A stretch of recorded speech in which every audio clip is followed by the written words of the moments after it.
குருபியோ நமக. ஹியூமா அப்படிங்கிற ஒரு பறவை இனத்தை பற்றி கேள்விப்பட்டிருக்கீங்களா? இது பாரசீக கதைகளில் வரும். ஆனால் உண்மையிலேயே இப்படி ஒரு பறவை வாழ்ந்ததாக எந்த விதமான ஆதாரமும் இல்லை. இருந்தாலும் கேட்குறதுக்கு இன்ட்ரெஸ்டிங்காக இருக்குது. இந்த பறவை இனம் வானத்திலே பறந்து கொண்டே இருக்குமாம். அது பூமிக்கு இறங்கவே இறங்காதாம். ஆனால் இந்த பறவைகள் வானத்திலேயே இனப்பெருக்கம் செய்து வானத்திலேயே அவை குஞ்சு பொறுத்துவிடும்.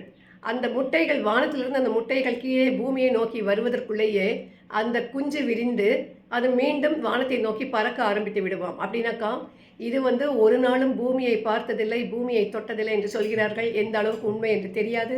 உண்மையிலேயே அப்படி ஒரு பறவை இருந்தால் பார்ப்பதற்கு நாமும் விருப்பப்படுகின்றோம்.